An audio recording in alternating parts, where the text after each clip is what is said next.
Hi everybody, I'm Deepika Goel, Director of Popcorn Furniture. The COVID-19 pandemic has caused sudden and unprecedented changes to the education around the world, impacting over 1.5 billion students from preschool to higher education. In March 2020, for the first time in history, the biggest experiment in education took place in the world, where almost all schools closed their doors, shifting the teaching medium from offline to online and leaving millions of underprivileged children without formal access to learning. When and how should the schools reopen?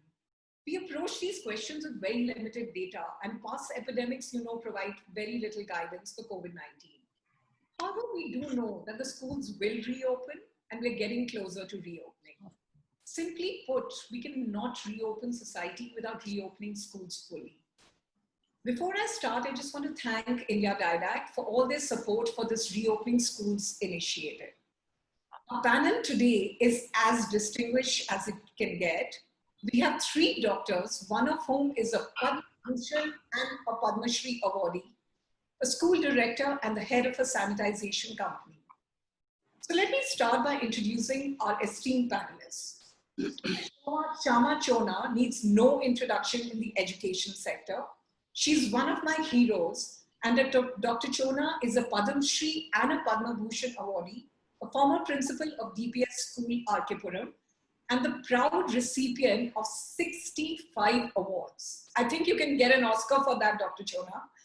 Her efforts to break the barriers of schools to include the poor and the handicapped are unprecedented. She set up the Tamanna group of institutions which cater to the differently able children. Welcome, Dr. Chona. Dr. Vidya Gupta is a senior pediatrician and a neonatologist at the Indraprastha Apollo Hospital. Her special qualifications are a lot. They include an MRCP in general pediatrics, and she's elected to the Fellow of the Royal College of Physicians and Surgeons of Glasgow. She's also an elected Fellow of the Royal College of Pediatrics and Child Health London. Hello, Dr. Gupta. Hi, Nupur. Nupur is in the Goenka Group, and she has embedded in making the education sector more current and future ready. She's one of the most dynamic directors I've met, and her role in the group involves constant upgradation of methods and ideologies of teaching. She's dedicated to the expansion of the group pan-India and abroad. Welcome, Nupur. Dr. Monica Arora is a public health scientist working in the area of non-communicable disease prevention and control. She's the director of the Public Health Promotion Division and professor at the Public Health Foundation of India. She's been honored with numerous awards again, including the Best Practices Award in Global Health in 2011 by the Global Health Council. Welcome, Doctor. Last but not the least, let me introduce you to our dynamic young CEO, Sumit Nagil. He's the CEO of Highcare, which is a leading pest control management firm with a national network of offices. He's also the managing director at a very famous company called True North, which is a private equity fund. And he's closely involved in supporting and building companies across different sectors, including healthcare. So let me talk about the situation today. So in office, we've officially announced a break, which we call Check Up on Your Kids Break, by all the parents to check on the kids when they're studying, while they've been in this lockdown. So when we decided to do the webinar, I thought I should do some research like all you educationists. So I spoke to a number of nuclear families in Delhi, Bombay, Bangalore, other small towns. So mostly parents were going to work. The kids were home doing online classes. So this one mother said every time I would see to it that I would, lock the iPad, lock the computer, but now I have to ensure it's fully charged, the internet is working, so that the kid could do the classes. Then I spoke to a mother of a special child who said she was suffering from what she called as mom guilt because she couldn't take care of her son properly. Teachers know different techniques, she said. I then called 5 teachers. Each one said she had never worked so hard in life. One said she was thinking of quitting, and I'm not kidding. One grade 11 teacher said her students kept messaging her with problems that she was having at home. I then spoke to 10 kids, which was the best part of my research. So you don't want me to go into the dialogues that I heard from them about how they were handling their parents. But one kid told me he would top in school if I did a webinar and got his school reopened. So I'm definitely in business. So are we weighing the disadvantages of not opening the school versus the damage it may cause to the future if kids' schools don't open? So let me start with you, Dr. Chona. Firstly, I have to say this again. It's an absolute honor for me to interview you today because it's the first time in my life that I'm interviewing a Padam Shri and a Padma Bhushan awardee. So I cannot even begin to tell you what I'm feeling. You are what I call a connoisseur of education. Are we ready now to open schools, Dr. Chona? Deepika, in the first instance, I would like to tell you that none of these awards are as important in my life as being a mother of Tamanna. And being a mother of Tamanna means being a mother of all the Tamannas in the world. While you're talking about opening of the schools or not opening of the schools, right now I'm bewildered at the role of the schools. So far, parents used to think, oh my God, this school, that school. We do so much as parents. What is the school doing? But this lockdown has really brought the importance of the schools really in high estimate, especially the special schools. I know the agony, the pain, the anxiety of COVID-19 for the parents, especially the working parents, and especially the parents where they do not have the digital devices. So there has been a divide. So therefore, opening of the schools is imperative. But then we have to decide what is more important. Is it the school, or is it the child's child? Safety of the child, health of the nation, and wisdom of the communities. It's a very difficult question. Let us pray that this COVID-19 leaves us. कहते हैं ना कलयुग है, ये कलयुग की समाप्ति कब होगी? मैंने सोचा था that I will start my words by saying inhale. Inhale क्या? Inhale sabr, patience. And exhale. Exhale क्या? Shukriya, gratitude. Thank God we have children, we have grandchildren. They're doing well. We are okay, but we want to remain okay. Therefore, whatever the government of India is researching and trying and deciding, I think those guidelines have to be followed. Totally. I agree with you and very, very well put, Dr. Chona. Dr. Gupta, if I may start with you, we couldn't get a better view from the medical angle considering your analyst degrees and your experience. I'm sure you handled panic calls from parents over the last few months. You know, every time a kid has got fever, is it COVID? And, you know, knowing and you know the rate of infection. Do you think it's right to open the schools now? What is your viewpoint? I think you're right about the panic calls. I mean, everybody is really, really worried the moment a child falls ill. And as we discussed earlier, because they're not falling ill, when they do fall ill, there's panic. Now, that's going to happen. Children, fortunately, have not been falling ill because they've not really been exposed to any infection. When children go to school, there are a million other children around them. And every child carries its own germs. Whether even before the COVID era, kids who went to school always carried their own germs with them. And they shared their germs. As a result, most of them would pick up something or the other. Most children would have a cough or a cold once a month or twice a month and would need to see a doctor. And that has not happened in the last 4 months. So obviously closing a school has made a difference to the frequency of infections, to the number of infections. Part of this is because of the fact that children who are unwell actually go to school despite being unwell. Because you don't want to miss school. How can you miss school? You know, and that is an attitude I think we have to change first before we decide whether we're going to open schools or not. Because if we open schools, that is an attitude that's going to have to change greatly.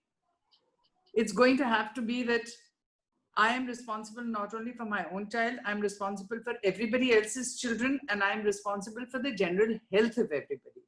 And that is an attitude which I think most parents haven't had so far. And I think maybe with this shock of 4 months of shutting down and the sort of panic it's created in the children are more aware, and I think parents will be forced to be more aware of this. And therefore, the number of infections in school may actually decrease. Once we have a decrease in the total number of cases that is appearing, we would probably be in a situation to open schools. At the moment, the numbers are not such that I think we would be able to actually open schools tomorrow safely. But I think with the decline in numbers, I think we are headed that way. Also, what's going to happen is that there's not going to be an absolute, sort of one size fit all kind of thing. Delhi may have less numbers, Pune may have more numbers, Bombay may be terrible, Bangalore may just be starting off with their numbers. So each place is going to have to decide what their numbers are like and then decide whether they're going to open schools. So it's not as if nationwide we can suddenly decide tomorrow that in 2 weeks everybody's going to open school. It's going to have to be dependent on what your own situation is. I think at the moment, if you ask me, are we ready to open school tomorrow? No, we are not. But I think we are getting there. Okay. So Nupur, let me ask you, you're the representative here for the entire education industry, and you have mainly school promoters and principals today on this panel. And you have numerous preschools, you've got schools, you've got university. So when are you looking at reopening? Because when I spoke to a lot of parents, they're ready to send their kids to school now. Good evening, everyone. Thank you, Deepika, for having me, first of all, on this esteemed panel. And I would actually like to start speaking with a quote by Winston Churchill. He said, "Never waste a good crisis." And I think I know there's a lot of hard work involved and a lot of uncertainty and unsurety that we're looking at. I also think it's a really great opportunity for schools. And I think we're living through a very, very exciting time, personally. When should we start schools? I think, like Dr. Gupta said, it depends on a lot of factors. I cannot answer that question for you. I think a viable vaccine would be a good indicator of when schools will start. Parents will feel comfortable once a vaccine comes out. That would be a really good time to start schools. Of course, we have to follow government regulations on that. We have to trust when they think it's safe to start schools. And as an education institution, we're going to follow there.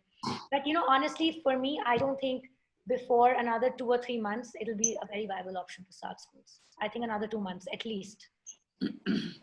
That's what you're saying. So Sumit, I know that you're ensuring that large corporates like Flipkart, Amazon, etc. function carefully. From your experience in large businesses, do you think school can be reopened as well? Yeah, I think, so the answer is definitely yes. But what we need, so it's not a question of if, it's a question of when. So how do I say that schools can be reopened, and they should be confident enough to reopen them shortly, is because the only thing I can do right now is maybe look at a few proxies at what is happening in the other industries whom we have been helping with disinfection. So we have disinfected more than 150 million square feet of commercial premises so far. And I must tell you that more than 50% of them are back in action. It all started with people just wanting to get disinfected once, but more than 50% of them are back in action now already. And what also is heartening to see is that there are a couple of our clients. I wouldn't name them on purpose because I would have done disservice to the others by naming some of them. But there are a couple of clients who have been telling us month on month about the number of COVID positive patients they have after taking our disinfection service. And I can name clients, large clients, who have told us that for the last 4 months, there is not a single COVID positive patient in those companies. That's great. Right? And despite them not having closed down their campuses completely, they're obviously working on a staggered and different way in these times.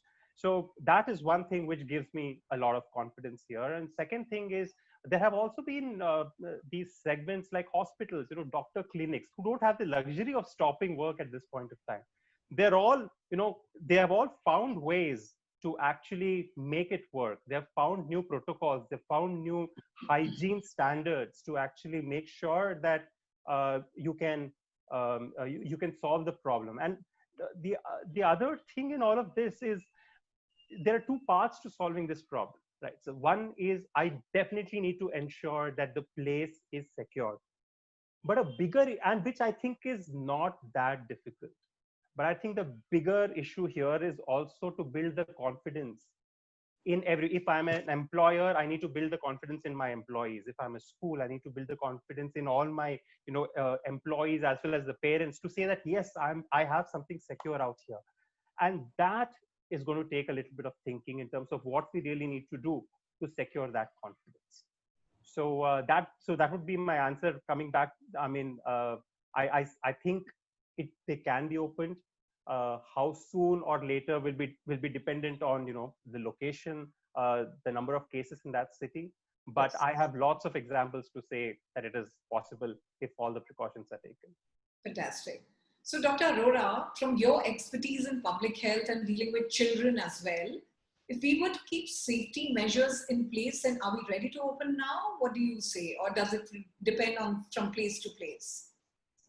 So as a public health professional, I will base my thoughts on data and evidence. Yes. So data from COVID-19 pandemic initially suggested that children were susceptible to coronavirus infection, but are less likely than adults to become severely ill.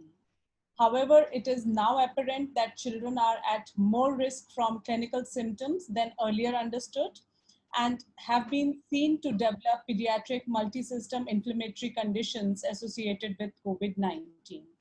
So although they usually recover from those conditions. So having said that, there is definitely risk and all the decisions need to be on a risk assessment basis.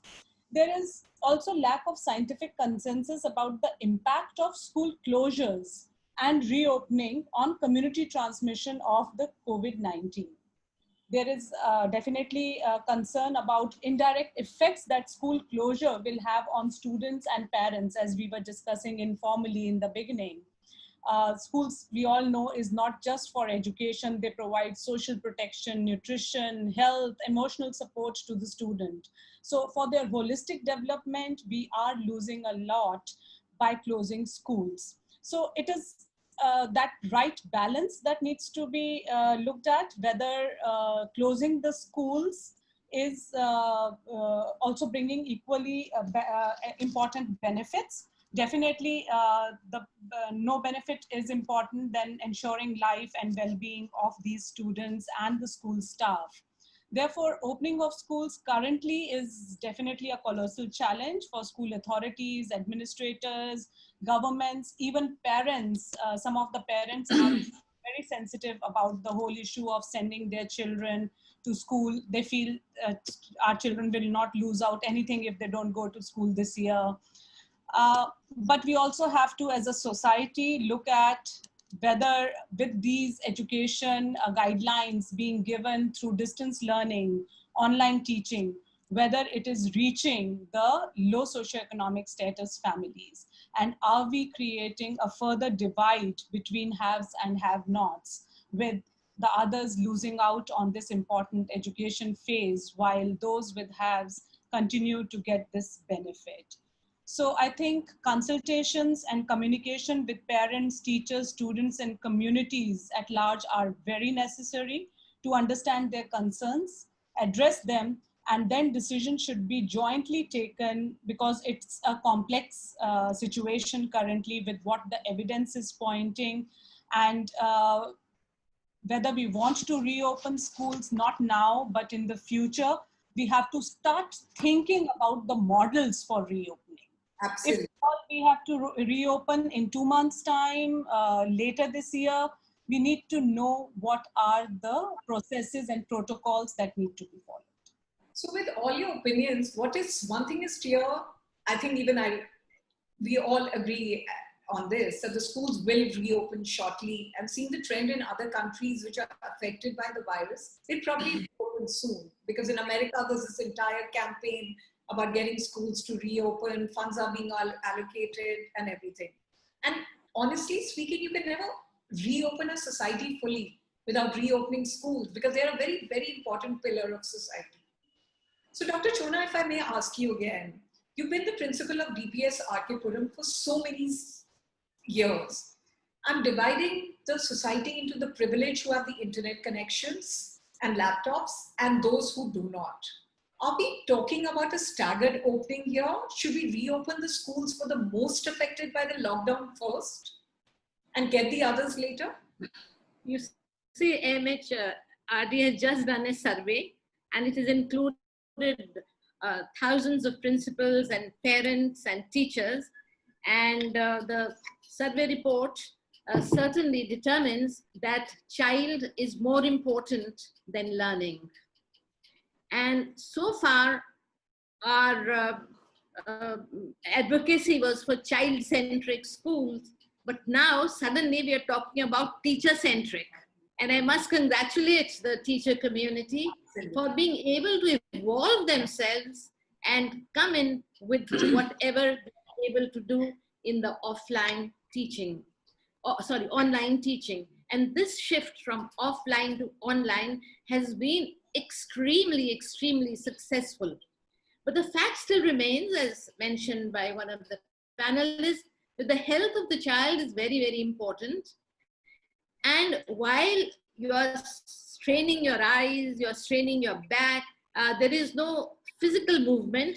There is a lot of emotional upheaval. There is a lot of social requirement, because when you're just doing it by yourself, you're missing your friends. But the latest way of doing things has become so good that you can meet your teacher, you can meet your friends. You'll be surprised in Tamanna. We are doing speech therapy. We are he sees his or her teacher, he jumps with joy, because there is a certain connect, as everyone has said, is required by opening a school. But is school more important, or is the health of the child and safety of the entire children's world? I still feel that till we are totally, totally satisfied, the kid who's sent to school comes back safely and not bringing back more viruses and not spreading it together. Absolutely. Well, that's my opinion. You may agree or you may not agree, but I need to congratulate you, Deepika. Your contact with us, with schools, has rubbed education on you. Similarly, every home has become a school.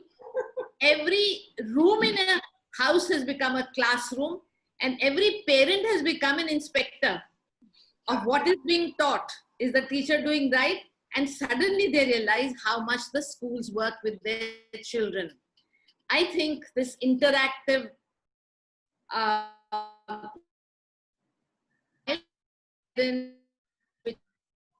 coming closer to the parents.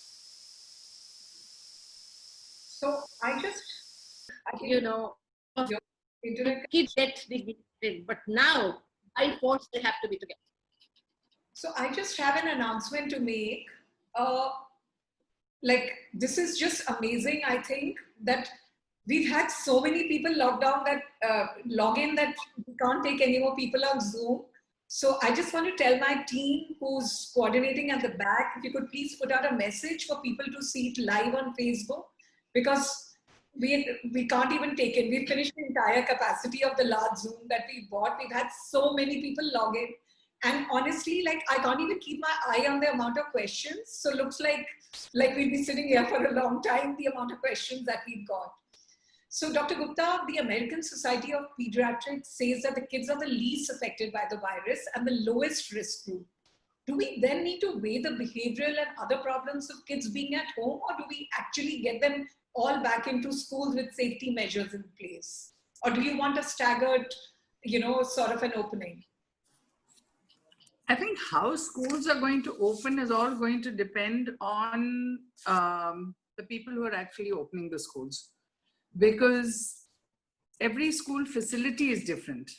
Some schools, for a crunch for space, may need to have staggered openings, may need to have smaller classes, may need to have part online, part offline teaching. So it's all going to depend on the individual school. But at the same time, what you have to remember is that once schools open, no matter what, it is not going to be possible to guarantee that a child is not going to get an infection. What we aim to do is to mitigate the risk, not to eliminate the risk. Nobody can eliminate the risk. If there is a virus in the community, nobody can eliminate the risk. We all know that. We've had outbreaks of hand, foot, and mouth disease in schools. And schools have had to close down for a short period and sanitize, clean up, and maybe 3 days later come back for the children to come back. It is possible that once the schools reopen, no matter what we do, whether we stagger classes, whether we have younger children coming in first or the older children coming in first, or no air conditioning, or whatever plan a school makes, it is possible that there will be the odd breakthrough case, that there will be a situation where maybe for 3 or 4 days the school will have to close down, contact tracing and everything will have to get sorted out, and then they'll reopen. This is going to be a way of life. And you can't not open schools because you're scared that there may be the odd case. I think you just have to deal with it as it comes. And opening schools is a very big decision. You have a huge area that has to be covered. You have the most vulnerable, youngest children, but the youngest children are the ones that have the least amount of actual COVID risk, so to speak. They are the ones that have the least number of infections. The older children, in fact, the children in secondary school, are the ones that have the highest risk. They're the ones that carry the infections home. And the biggest risk actually comes from the adults that are in the school. The supporting staff, the teachers, all the people who are around, all the helpers, parents who come to drop their children, parents trying to enter the school building. All these things are potentially a source of infection. So we're going to have to look at all these things if we decide to open schools. Absolutely. So Nupur, internally you must be having a lot of discussion with your various, GD Goenka group of schools, the play schools, the university. What is it that you're looking at? Are you looking at a staggered opening here? First of all, Deepika, schools have been open. I think Actually, now all we need to do is open the actual buildings. We have 100+ schools around India, and I can tell you proudly that each and every school has been working very hard to provide online education. Teachers have been working very hard. We have been working very hard to prepare SOPs for all age groups. So schools have never been closed. They have been open.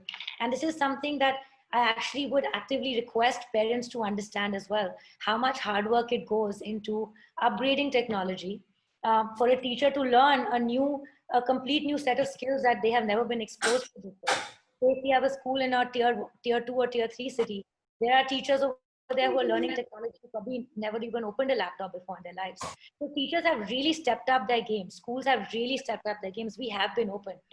Now, as far as opening schools is concerned, it really depends on the geography. Like Dr. Vidya Gupta correctly said, it depends on the funds available. It depends on the management, whether the school is managed by a trust or active management. Depends on a whole lot of factors. Now, given our example, assuming that technology is available, there are a lot of changes that are demanded from a school side. And as a representative of all schools, like you said, I can break it down into 5 kind of main demands that a school is facing today. The first and the most important is financial. So we really have to astutely look at our cash flows at the moment, because we need to make a lot of investments into health and safety and long-term into technology, which is a great opportunity as well. So I'm going to tell you, it is an impact, but a great opportunity, because we've almost fast-forwarded a technological change by 20 years. How evolution happened, evolution has been fast-forwarded for us, and we are in a hybrid world. And COVID has actually helped us create this new hybrid world. So there's a great opportunity and less resistance from parents to use technology on a much larger scale. So old systems of accounting and working and teaching are going to go out of the window, and everyone has to adopt now to new technology. So that's an investment by the school. So we have a financial impact, which is great. Let's not ignore it. Absolutely. We are thinking of creating a tunnel, a sanitation tunnel, for example, through which a student will walk through. Investment. Teachers have to be compensated for working extra hours. Again, investment. So one is a financial aspect. The other is a human resource aspect. We really have to be on the top of our game to motivate and inspire our teachers and to upskill our teachers. That is our most important human resource today. So that's one thing that we are working very, very hard on, upskilling teachers and keeping them motivated and inspired in a situation like this. Thirdly, technology, of course. We are trying to get laptops and we are trying very hard to get tablets across to as many of our students as possible. Experimenting with a lot of different platforms, whether it's Microsoft, Google, how to do assessments online. We are trying to make our curriculum more content driven now. Reduce the curriculum, make it more content driven and student centric, which is very, very important. Again, very important for us, parent satisfaction and teacher satisfaction, student satisfaction. The center of our universe as educationists is the students. We have to make sure, like Dr. Gupta said, the parents have to trust in us. It's very, very, and it's all the 1,000+ parents watching, please understand that, schools are not some evil money-making machines. We actually do care for your children, and we are on top of our toes. And I've been in touch with so many educationalists and we share all best practices today. We are in touch with each other. We are sharing ideas. We are sharing contents. Our number one concern is the safety of the students.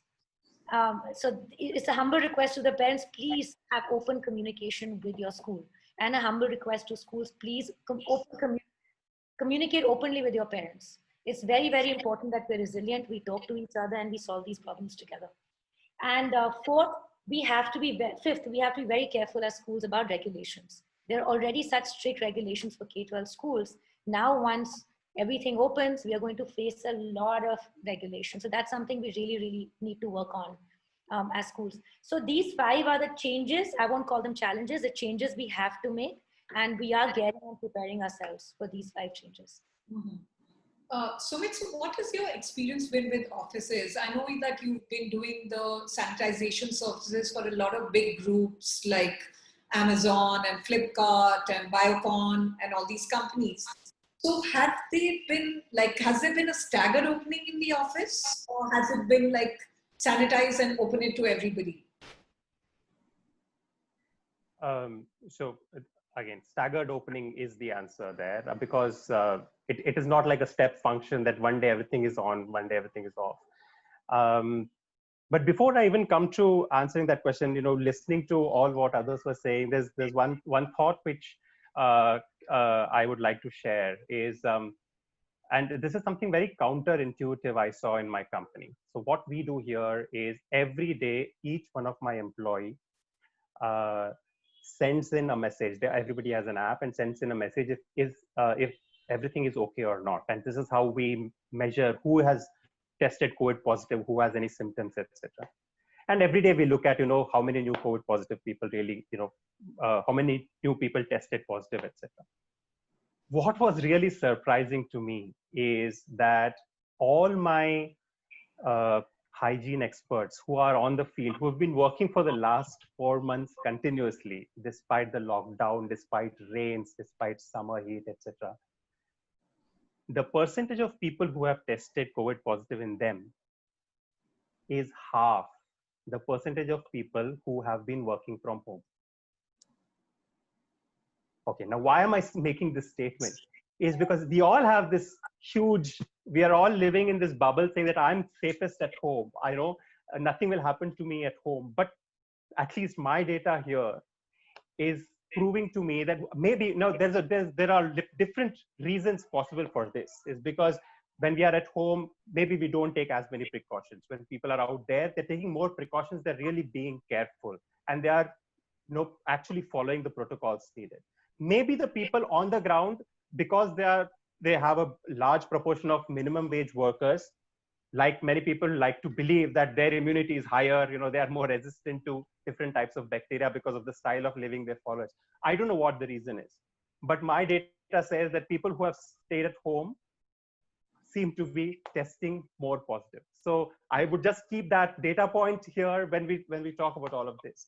I think to the point on how schools can reopen on a staggered basis or not, like what Dr. Gupta said, one very important point there is to sensitize parents about who can actually come to school and who cannot. Okay, that's the most important thing today, right? If you are unwell, you are not supposed to come to the school. And that is going to be extremely important. Otherwise, there is no way we can even think about a staggered opening, etc. So that is one. Two, now, there are still going to be some parents who are like, oh, I just want to send my kids to school. 4 months is too much. I can't handle them anymore, etc., etc. Now, that is where the school will have to come into picture and say that what all precautions do I take at the entry of the school? For example, every day at, even in my company, and I'm seeing in all so many of my clients, anybody coming in, it all started with just checking temperature, right, of people and checking symptoms, etc. Now that has moved on, and every day everybody's temperature is being checked, everybody's oximeter readings are being checked, everybody's heart rate is being checked, and it has become so easy to check this today that if somebody actually shows any movement in those symptoms, they're sent home. And that will be needed even in the schools. And it doesn't take too long to actually do any of these checks. That's a great part here, right? So a lot of these precautions will have to be set up at the entry of the school to make sure that the people entering it, at least to the extent possible, are not carrying the virus. The third very important part in all of this is, in all of these discussions, and this was also another point somebody raised earlier, is in all of these discussions, for some reason, coronavirus in itself has got so much publicity. So the war is not against corona. When we talk about schools, the war is against any kind of microbial pathogens, right? So what now needs to be planned for is, how do I make sure that my school, because today we will find a vaccine, people will come back to the schools, right? There is another pandemic which is going to come. So what needs to be done is, we now need to be pandemic ready going forward, right? You just don't know what is happening and where all the risks are lurking. So the thought needs to be a little bit of a holistic, microbial pathogen centric hygiene protocols, which are going to be needed to make sure that we feel confident enough to restart properly. And for this to happen, when you talk about staggered opening, the way to do it is going to be, the correlation, I would say, is negative. When you start off, you need to do some overdoing of disinfection, hygiene protocols, etc. Maybe like what Nupur was saying, you need the disinfection tunnels, etc. A lot of different schools of thoughts there about, is it really going to be useful or not? But yes, like I said, there are two parts to all of this. There is one where I want to make sure that my environment is safe. The other part is where I want to convince myself and convince the parents and all my employees that yes, the environment is safe. And for that, I will have to start with overdoing everything, and then slowly over time find that stable requirement of what is minimum needed. Yes. Right. And hence, I would say that is how we need to think about it. You start off with a blitzkrieg, high level disinfection protocol, and over time find that stable level of what is minimum needed to make sure that I go forward. Okay, so if I can just step in here and just apologize to all the people who are not able to log in. Like, I'm getting like a message a minute on my phone because we're completely sold out on this Zoom connection, which is like a large Zoom connection that we have. So please see us on Facebook Live. Just spread the word around to your friends if they're trying to log in. I'm really sorry because I'm like getting a message a minute, let us in. There's like, so I really apologize for that. And thank you so much. It makes us all feel, that this is the right topic for all of you. So Dr. Arora, if I may ask you, what are the public health guidelines on the schools opening? Are they also suggesting a staggered opening? So, see, guidelines differ from country to country, and I can cite a few examples of how other countries have adopted the staggered approach. So as most of the world had the lockdown of some schools, there are countries which actually went ahead and reopened schools. So countries like China and Denmark have encouraged measures such as staggered attendance. social distancing in classrooms, wearing protective masks, etc. So staggering is a way of physical distancing and ensuring that children are in their individual groups, they are in smaller groups, defined groups, and limit interaction between these groups to be able to avoid any wide-scale transmission within the schools. Also looking at various models of staggering, there are countries that have reopened schools with staggered start time. They have also had staggered break. The tiffin breaks have been staggered. Dismissal time to again increase the physical distancing and avoid large contact with each other.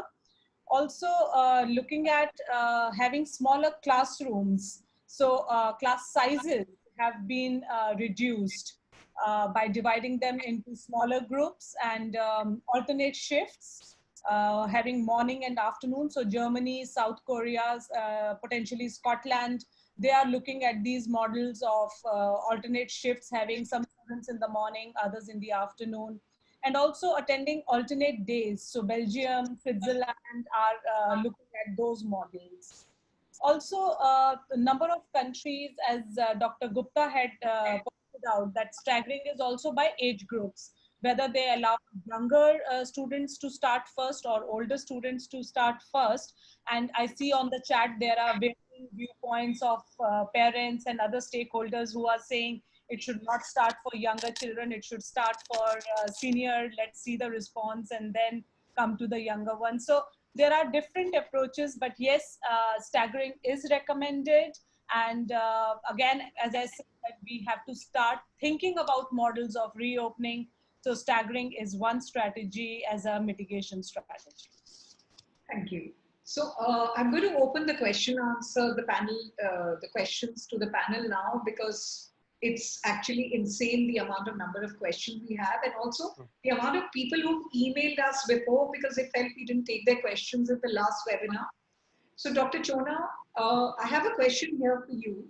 Do you think students with disabilities for whom remote learning is very, very difficult, do you think that they should come back to school now, because the parents are feeling that they've really regressed? So, and when do you plan to bring them back to school, and do you have a special plan in place? Because, you know, this is a very, very major concern for society. Dr. Chona, your mic is on mute. Yeah.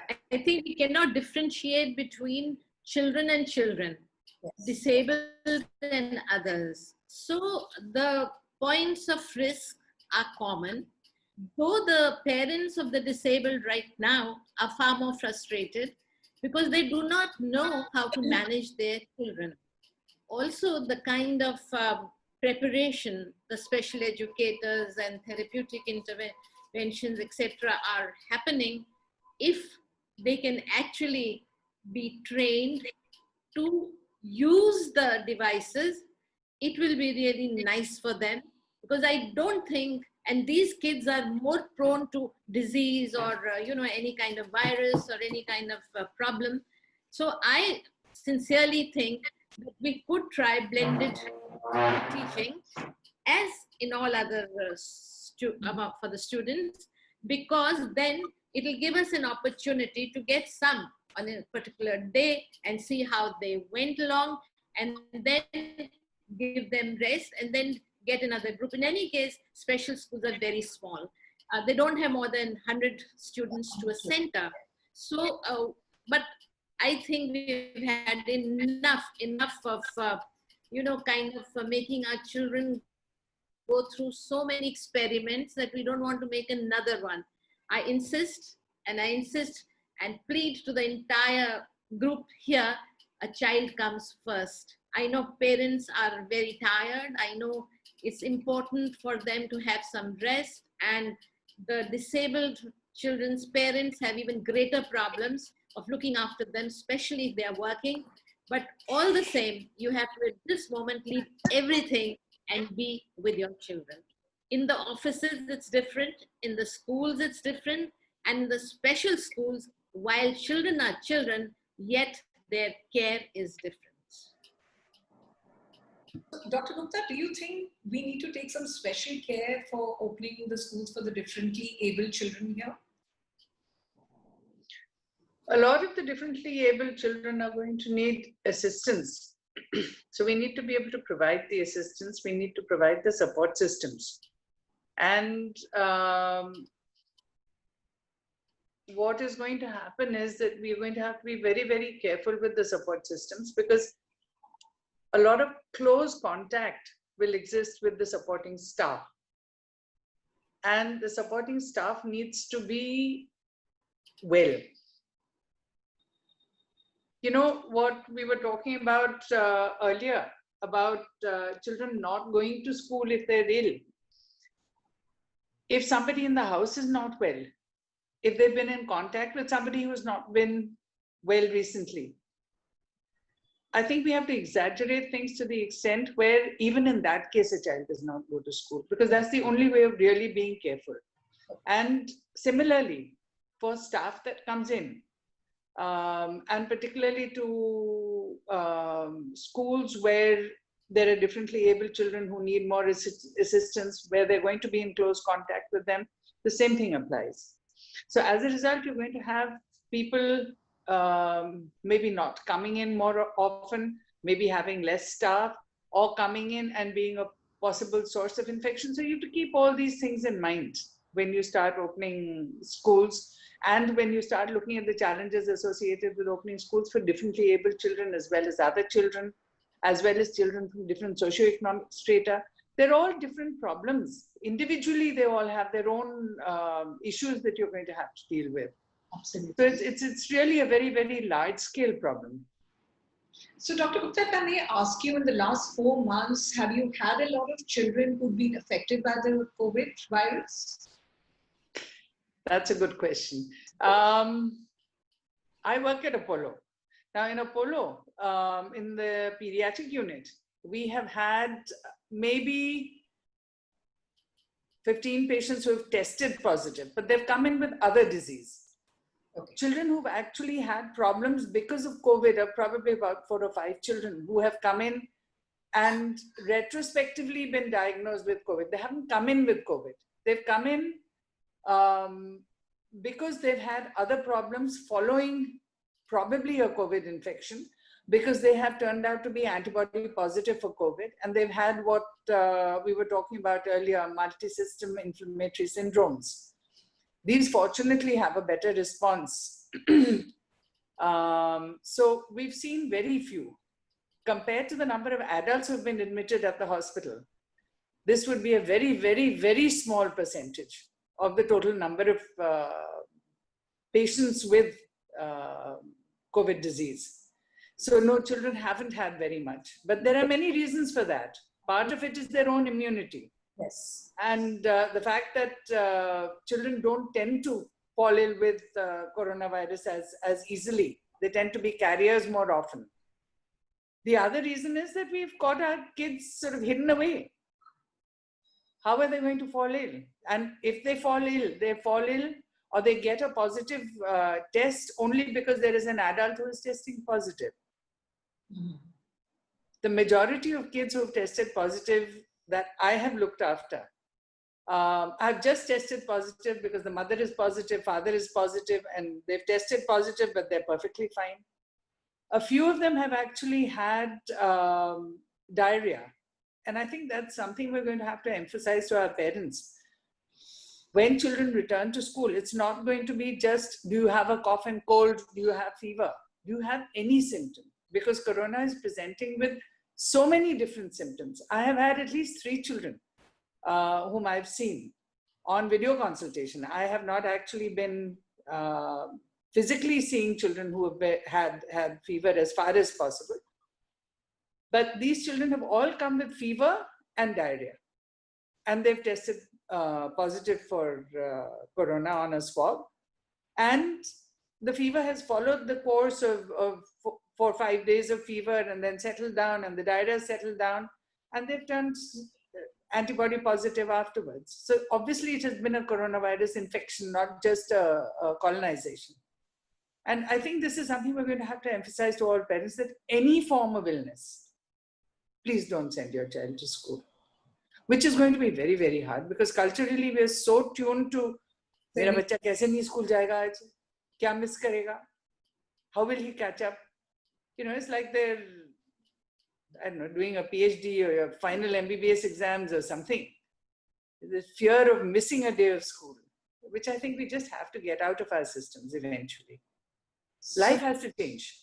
Totally, totally. So Nupur, I have at least 6 people who've asked this question, and they've all addressed it to you, which says that how does the school convince the parent that they have all the safety measures in place once they reopen?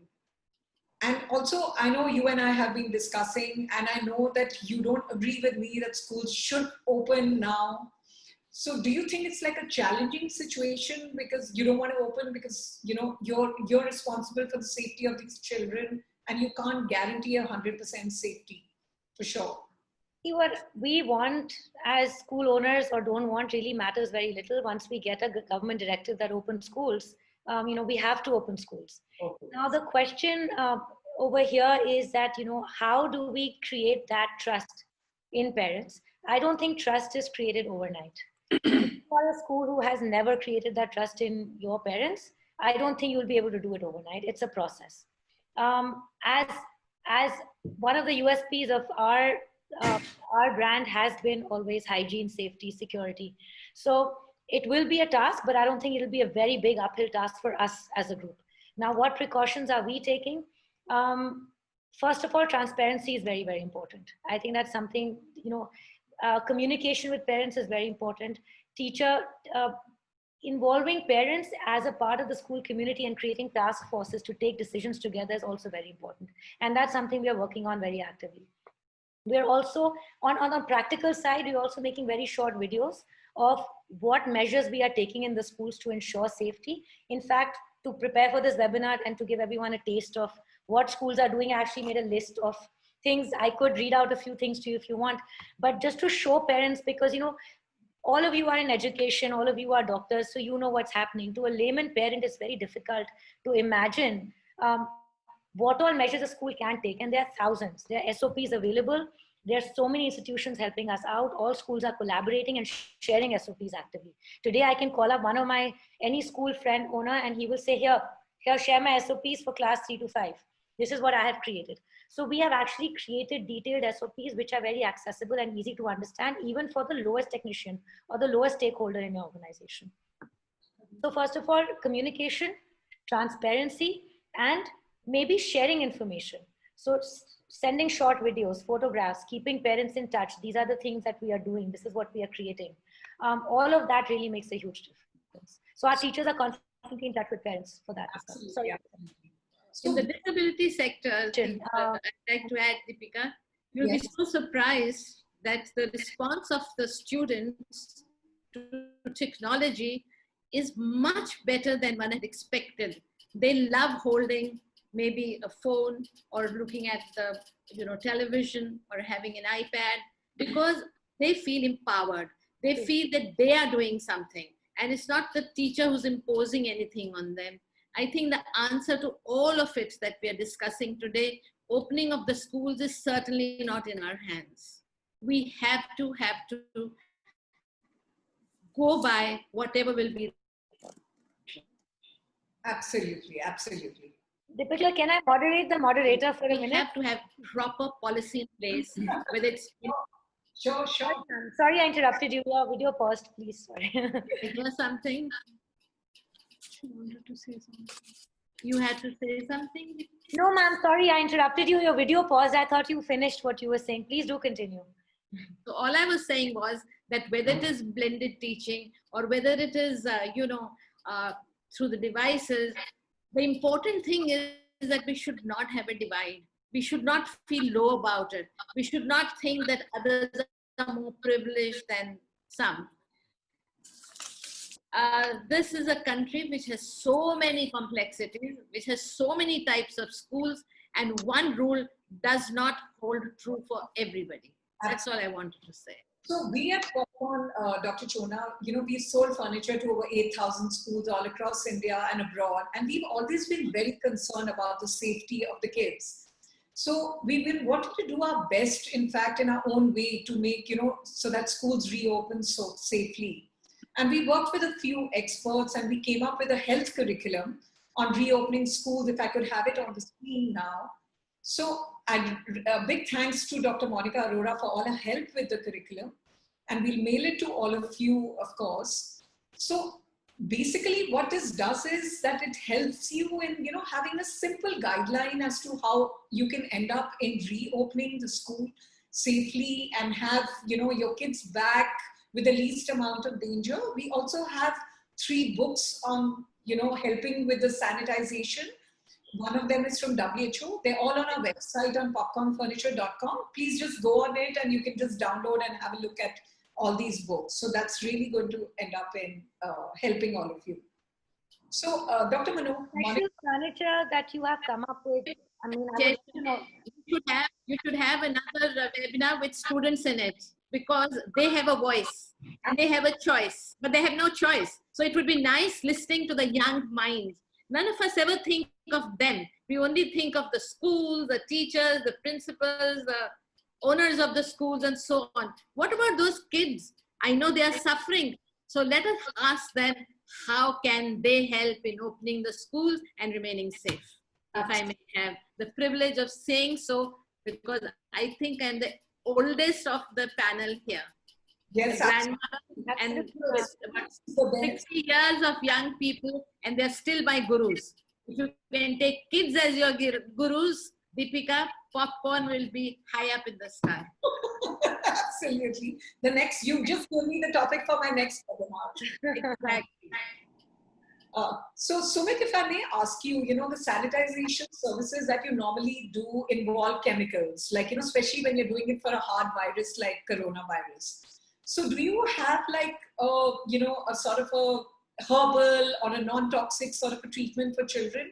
Because a lot of people here want to know that is it safe for kids? Can we contact High Care for this? Absolutely. So first of all, I think the way to look at it is, when the lockdown started in March, everybody was skeptic. Everybody was just running helter-skelter, not knowing what to do. So the first frontier in which disinfection started was to let me just use alcohol, right? So basically, if all of you know, the hand sanitizers are all 70% plus alcohol. So what they did was went and kind of like did a spraying and misting of alcohols all through, to only realize over time that it was actually causing some amount of irritation. It was actually causing the furniture, by the way. It was causing problems to the furniture in these places, etc. And so slowly over time, and it was very expensive first. Then it moved to some amount of chemicals, like, then people looked into hospitals, saying that what do hospitals do in the operation theaters? They have to keep it so clean, completely disinfected. What is the chemical that they use over there? So that's when hydrogen peroxide, ammonium nitrate, etc. started coming into picture. But the problem in all of this was that when you actually do this disinfection, it is going to be toxic. So you have to ask the whole place to be vacated. You need to keep the place shut down for the next 5 to 6 hours, so that you can be sure that when people actually enter the place, there are no problems with regards to safety. Now, this was a problem which we were trying to tackle, saying exactly, coming back to the point that you raised, saying that can we actually find a herbal solution, or rather a safe solution to all of this? We were very lucky to come across this scientist in the University of Missouri, who is of Indian origin and who is known as the father of nanotechnology there. And he actually has invented a protein-based silver nanotechnology product. So if you all know the chemistry enthusiasts here if on the panel or even in the audiences, would know that silver in its purest form has got very high antimicrobial properties. And it has been used in a lot of disinfection. But so far, nobody had been able to create this silver nanoparticle through a herbal way. So where I'm not using any kind of chemicals. So this is something which we have right now got, which we call as the herbal solution, where the product, first of all, is absolutely safe, non-toxic, allergen free. I also read a few comments coming here. You know, what if some of the kids have allergies towards this disinfection? It is allergen free. So kids, elderly, pets, absolutely no problem, right? And the most important thing is that it can even be sprayed when there are people inside the room. In fact, the funniest thing, my discussions with the scientist, is that the scientist says that when you're actually doing the fogging and misting of this particular product, it is recommended that people inhale the product because it actually boosts immunity. Now, I wouldn't go that far.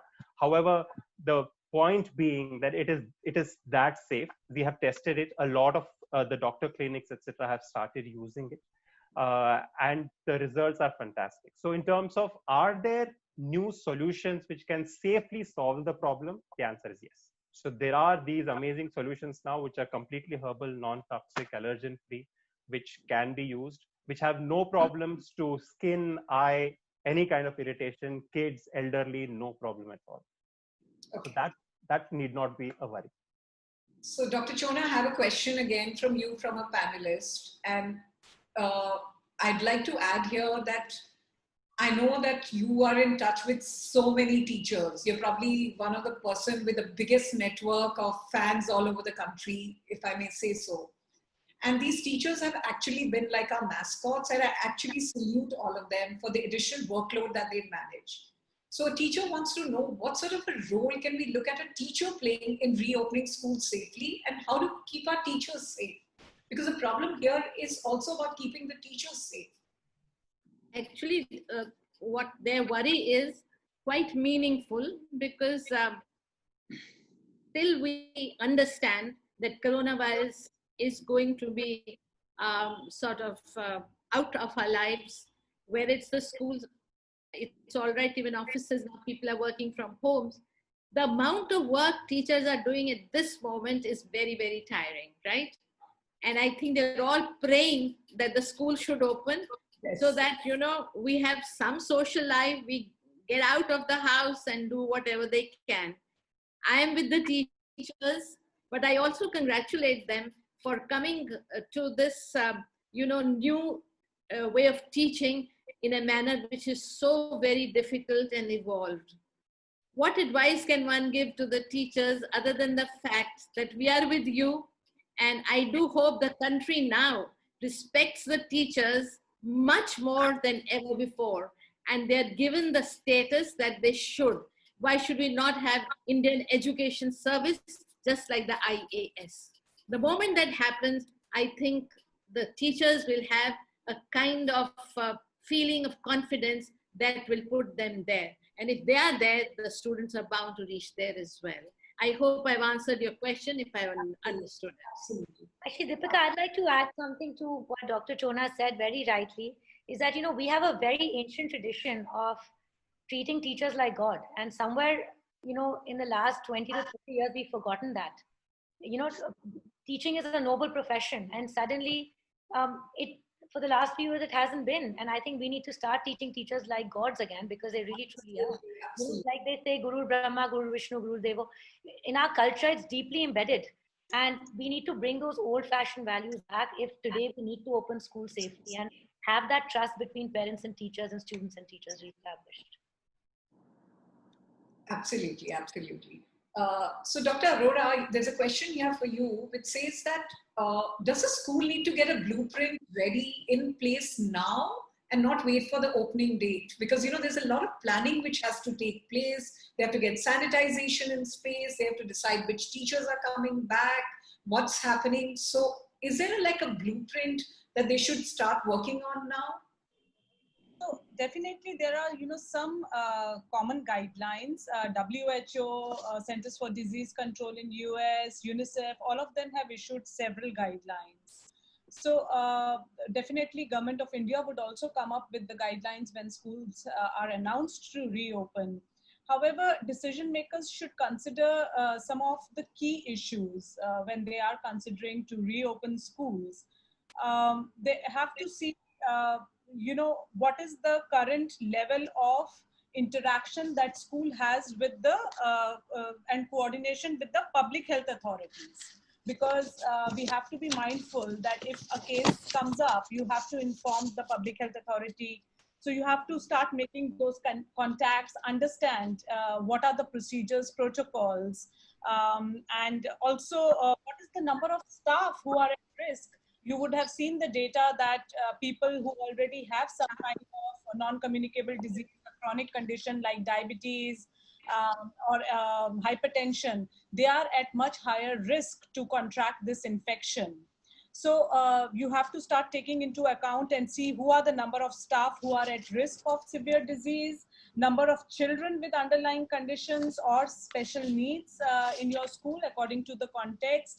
Also, you have to start thinking about behavior change, health education, resources, posters you will have to put up in your school to, continue to re-inform children, reinforce this behavior. They have to wash their hands every few minutes, every few hours.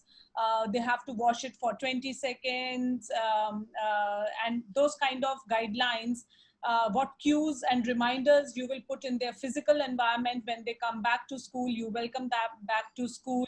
What kind of training sessions are needed for the teachers? There was this earlier question which Dr. Chona beautifully answered, and also Nupur provided further input. So teachers have a very, very important role since they will be handling students in classrooms.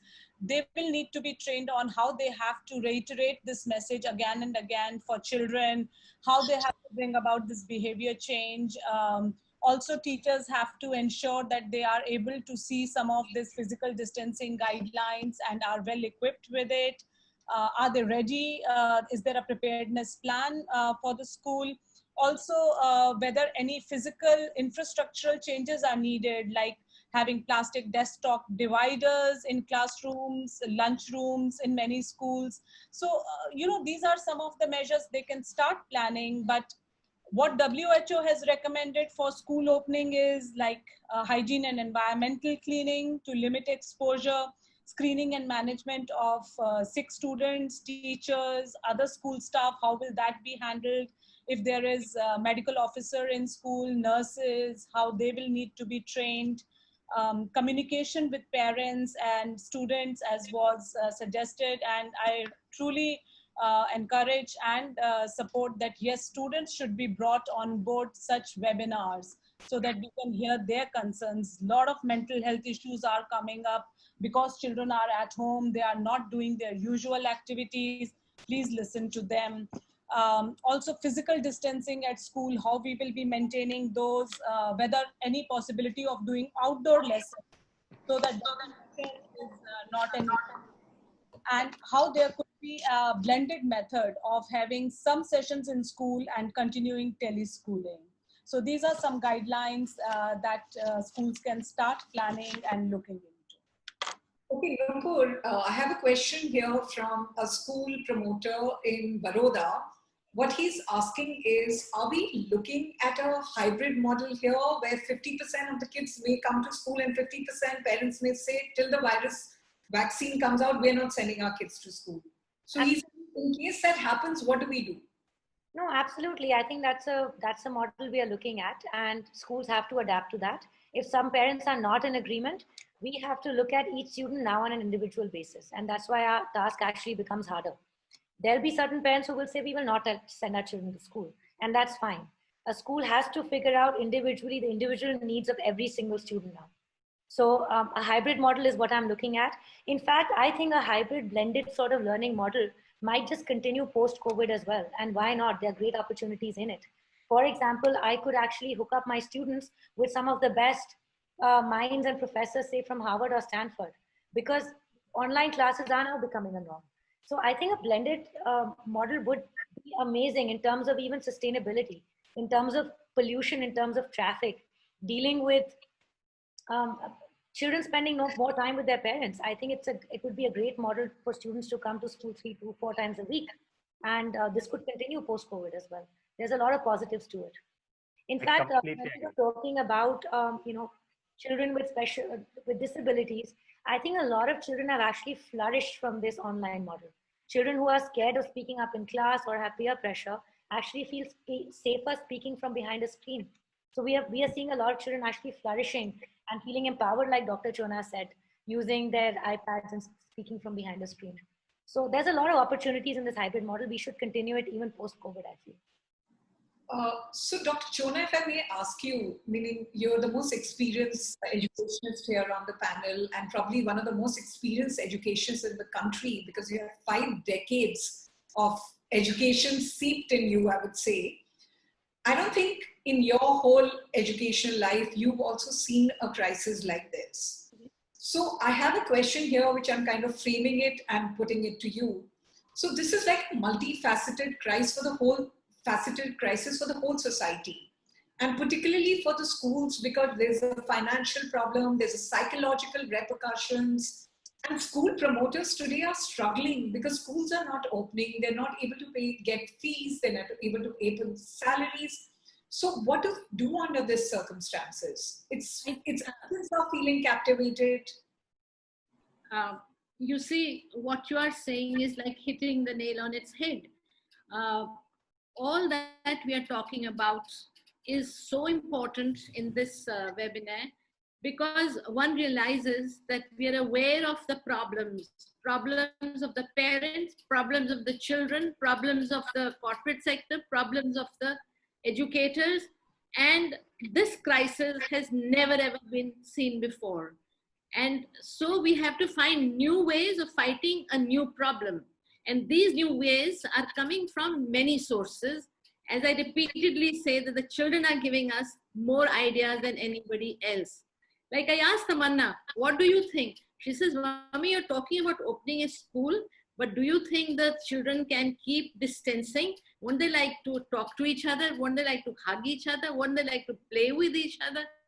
So whatever position or policy or decision the schools take, once the government gives them an okay to open the schools, they will have their own policies, and schools are very responsible. They will ensure that their children are protected, the parents are satisfied, the teachers are honest and truthful about their backgrounds if anybody is suffering, and those people who are hired as helpers, as chowkidars, as ayahs, cooks, and so on, are all giving the honest truth about their own backgrounds and lives. See, a human being can only do that much, and schools will be open. It cannot be like shutting down any country. And when they do open, there will be new problems. And I think we are all competent enough to face the new problems. Because there will be problems, because there will be an accident on the road and I will not go on the road, doesn't make sense. But the fact still remains that we are all together trying to decide to open the schools at the soonest, fastest, but the kids come first. Absolutely. So Dr. Gupta, I have a question here from you. For you, it says that what about the mental health of the students while they've been at home? A lot of children are facing a lot of problems, and I think you'd be able to tell us best how it's been for them for the last 4 years, and how do you kind of counter that if schools are not opening right now, like looking at this whole thing? Let's put it this way. I think the problems are different depending on what the age of the child is. Children who are very, very young, who would be going to kindergarten or would be going to primary school, they are having online classes. But the 4 months of being at home and constant bombardment with news of a deadly virus, which is worse than anything else in the world, has given them a lot of, well, you could even call it a fear psychosis. A lot of them are scared. There are kids who won't let their parents out of the house because they're scared that if they go out of the house, they'll get corona, and they don't even know what corona is. Yes. The feeling is that there is a big dragon waiting outside to eat you up, and if you step out, corona, who's the big dragon, will eat you up. They're really, really scared. And that scare is going to really have an impact on their thinking, on their minds, on their psyche, eventually. The older children are having other problems. Physical activity, for example, is a very important part of school life. You have games, you have different physical activities, you have PT, you have something through which their energy is released. They come back tired. That's not happening. Online classes are all well and good. And changing to a total online model, I think, is absolutely impossible. And in fact, terribly unhealthy for children. They may get a better education, but they will not get the contact, they will not get the physical activity, they will not get the sports, they'll not get the binding, the competition that comes up when they're in a classroom. They'll miss out on all of this. And sports is a very, very important part of their lives. I'm finding children who are 11, 12, 14-year-olds who are doing online classes. Some kids will attend online classes, some will not. Some will attend some classes and some will attend other classes. Some will bunk other classes. Parents can't be at home all the time to see that they're actually online for classes. I mean, if you expect parents to do that, I think that's asking for too much. No parent is ever going to be able to be there constantly every day from 9 to 2 or 9 to 1 or whatever. I mean, it's physically impossible. They have a life to live. They have a living to earn. It can't happen. So children have to be responsible. So the first thing is whether they actually attend the online classes. Some of those that are actually good kids and are interested in learning, but there are a lot of children who will fall behind. Children who will get into a different lifestyle completely because of this.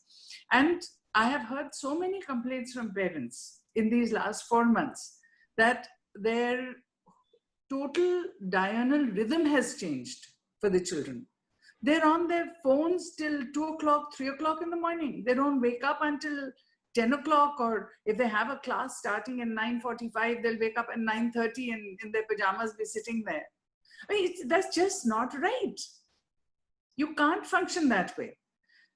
To my mind, I mean, I remember when we were children, the summer holidays were 2 months, but then when summer holidays ended, we were looking forward to going back to school. It was a way of getting back to a rhythm, a way of getting back to a routine, a way of, you know, life getting on track. That is not happening now for children. And I think that's having the biggest mental impact for all these children. And as I said earlier, I think the fact that sitting at home in front of a computer learning, you miss out on so much. You miss out on competition sports. You miss out on everything that a school is meant to provide you.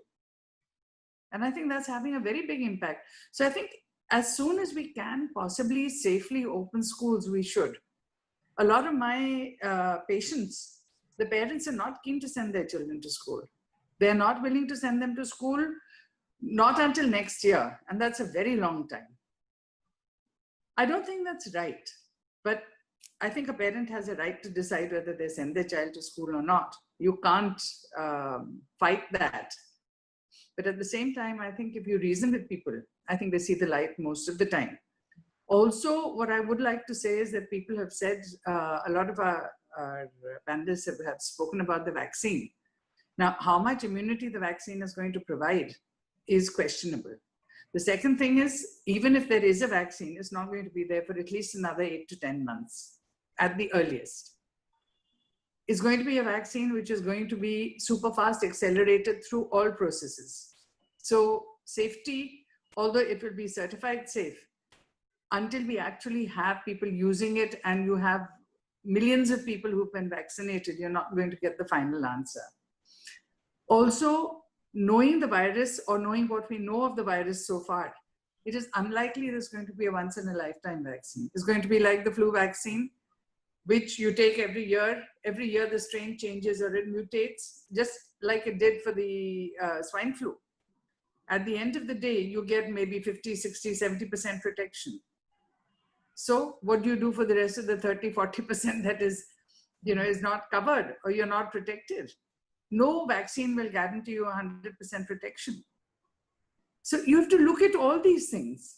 And when you look at all these things, it becomes all the more important when you take the sort of overall total picture that it's important to get back to school for these children. So Sumit, I have a question here from you from a school head in Hyderabad. He wants to know, can you give him some cases where you can vouch and say that the virus was mitigated? Because I know there's nothing in the world that works 100%. If that was the case, then we would not be having this webinar today.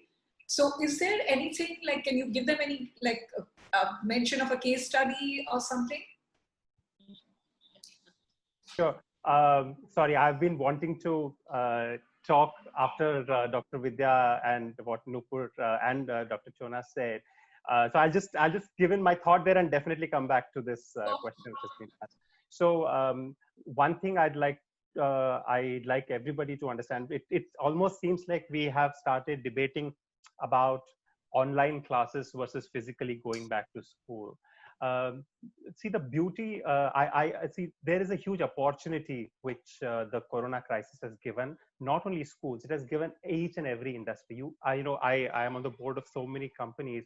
The thinking in everywhere is that we need to innovate, and the way we have been doing business has to change. And Dr. Vidya, you will agree that so many doctors who never liked doing video consultation today have started doing it so happily. But that does not mean that the actual OPD consultation is going to go away, right? Similarly, when I'm looking at the way we have been working regularly in the offices, we have started working from home, and we are not seeing any drop in our productivity, etc. And then there's a question: do I really need my office out there? Why do I need to spend so much money for such a big office space? The CEO of TCS says that I'm going to bring down my overall real estate requirement a lot low because nobody needs to go to the office anymore.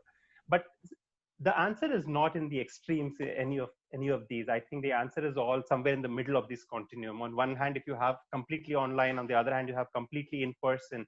It's going to be in the middle, because both of these have their huge benefits that we see. What is going to be needed here is to completely rethink the way we have been educating students, right? So if it can happen outside, because another big thing which is getting proven now is that you are safest out in the open than in a closed room, right? So how much of it can actually happen outside? So there is a huge opportunity for all of us to just completely rethink the process of education in terms of how we want to bring in the best of all these worlds and provide the best possible education to our kids. Because on one hand, while I see so many people complaining that my kids are spending more time on with the gadgets, I see the same thing. I complain about the same thing at home. But on the other hand, when I'm seeing how the world is moving, the future, unfortunately, is going to be all gadgets. The beauty is that so soon in their lives, these kids have all been exposed to how well they can use technology. And it is just going to bring them to a completely different level and get them ready for what lies ahead in the future. So there are a lot of benefits here which we need to take into account. But at the same time, I think, like you very rightly said, the answer is not in 0 or 1. It is somewhere in the middle that we need to think about. Sorry, I just had to say it because it was like on my mind.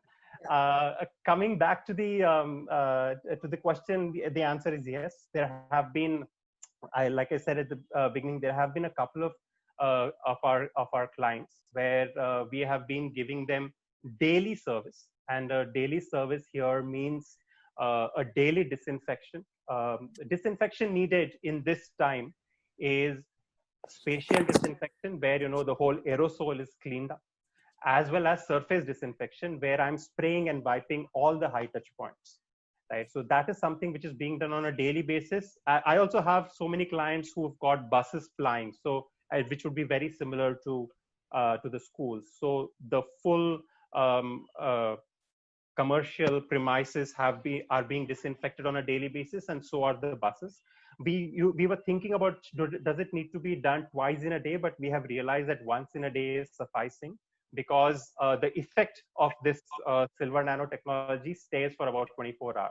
So that kind of takes care for the whole 24 hours. But again, having said that, and I think you also said it earlier, it would be foolhardy for me to say that because we have been giving such a good disinfection, people have been safe, and that is not the case. We are just going to be one part of it, where we will provide all sorts of precautions. We could help in setting up all of these entry checkpoints about what need the symptoms to be tested, etc. We can provide great sanitizers. That's, by the way, another caution to everybody is that a lot of people are using sanitizers right, left, and center without checking the safety of the sanitizers. Please be very careful of what alcohol is being used. First of all, question why does alcohol need to be used in the first place, etc.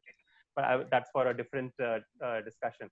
However, so the point I'm making is we can give you a very, very good quality disinfection, both spatial as well as surface, and provide you with all the PPE kits, be it the gloves, masks, sanitizers, etc.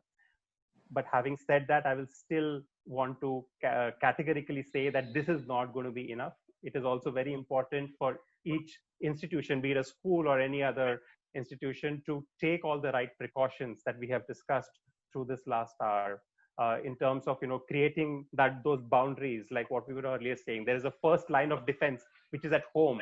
That should I really send my kids to the school today or not is a decision. Then the second line of defense is at the entry of the school. So all of these things have to be properly implemented, after which we can assure you that the safety levels will be much, much higher and very higher. We just have time for 2 quick questions.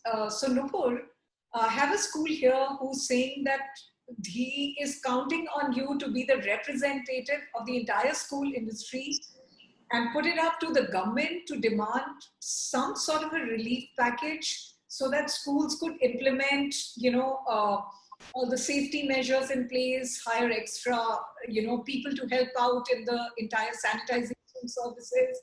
So normally, like if you see in the US, the Trump administration has allocated $20 billion to schools to reopen safely. So he wants to know, like, could you put up this case to the government? Oh, absolutely. I mean, I think thank you for putting that kind of faith in me or my organization, first of all. And I do think that the government needs to step up their game and do provide relief to schools and grants to schools, maybe interest-free loans, or give us certain kind of relief, because like I said right in the beginning, that there is a huge financial cost attached to dealing with COVID when school reopens for us as schools. In terms of compensation to teachers to motivate them, in terms of even getting products from Mr. Sumit, to sanitize our schools better, to take care of hygiene. In terms of taking products from you, Deepika, I believe Popcorn is coming up with the most innovative designs, with shields and desk shields and things like that. Yes. Things we would love to invest in. And all of this, unfortunately, requires financial aid, and it's a little difficult for schools right now in this scenario.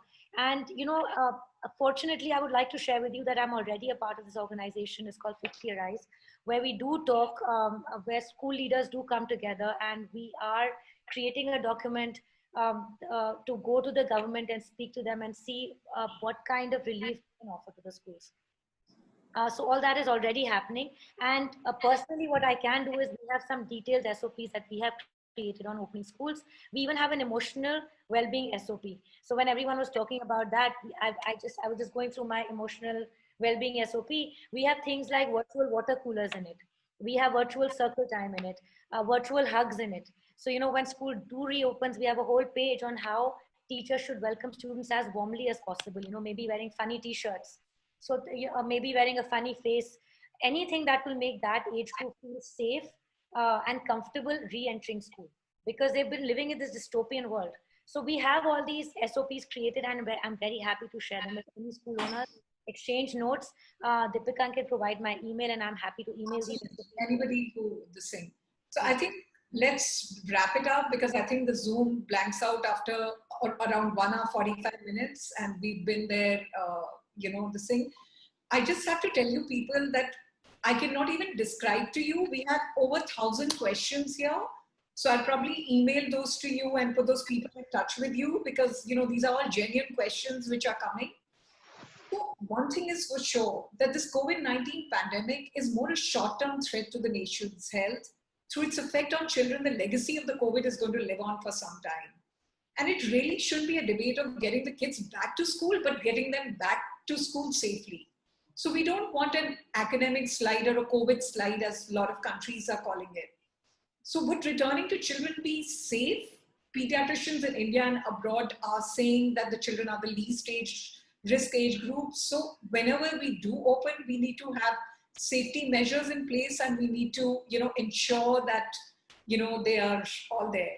So I just want to thank all my fabulous panelists, Dr. Chona, Dr. Arora, Nupur, Sumit, Dr. Vidya Gupta. Thank you so much. And we have 3 amazing books which are on the coronavirus, on the safety measures. You can go to the Popcorn Furniture website, get it for your kids. They can just download it. They're pictographic. You can read them nicely. And also, definitely we'll email our health curriculum to all of you. And if any of you have any questions, please email us at Popcorn Furniture, and we'll ensure that we get it to the panelists, because it's all about, the safety of the children. Now, I know there is a particular insistent question, even though I've finished now, which I'm getting, which I have to ask Dr. Chona. Dr. Chona, I have a mother here who says she has an autistic child, and she's saying she needs 2 children to help, make the child sit. She's saying if you people are saying children are not at risk, and my child is just 7 years old, why can I not send my child to the special school? When she asks me personally, I'll be more than help her meet her child, and then take from there. I assure you that we will do whatever best we can from Tamanna for her. We have a special center for autism called Center for Autism School of Hope. Please, you have my number. You can give her my number, my email ID, and I think we are there for you. So I must say this on the panel, that I have visited, meaning I don't even know, I've been in this business for the last 20 years. I don't know how many schools all over India and abroad. But the way a school touched my heart was Tamanna. Meaning I always tell Dr. Chona that the blessings of those parents for what the fabulous work that you're doing is amazing, and I actually salute her for that. And Dr. Chona, it's really, really nice of you to say that I can give the mobile number to, to the schools, so that to this lady or whoever wants, so that you can help them out. And that's what this webinar was all about. Because at the end of the day, all you people here are so passionate about your profession. It's all about getting our kids back to school safely. At Popcorn, we've always been concerned about the safety of kids. And since the day we started designing furniture, it was all about safety, safety, safety, and nothing more. It was quality and safety. And that's the reason we are probably here today, that I could get such a distinguished panel over here. So a big, big thank you to all of you. And once again, I'd really like to, I know you're all very, very busy people, and thank you so much for taking time out from your busy schedule to be on this panel. And a big thank you to all the panelists. And I really apologize to all the people, because we had the Zoom limit, which was a huge limit, totally finished. So you have been watching on Facebook Live. Thank you so much. We're going to put the webinar on YouTube. Get in touch with us anytime. Thank you so much, and goodbye from everybody at Popcorn. Thank you, Deepika. Thank you, everyone. Bye-bye. Thank you, everybody. It's been a privilege. Thank you. Thank you.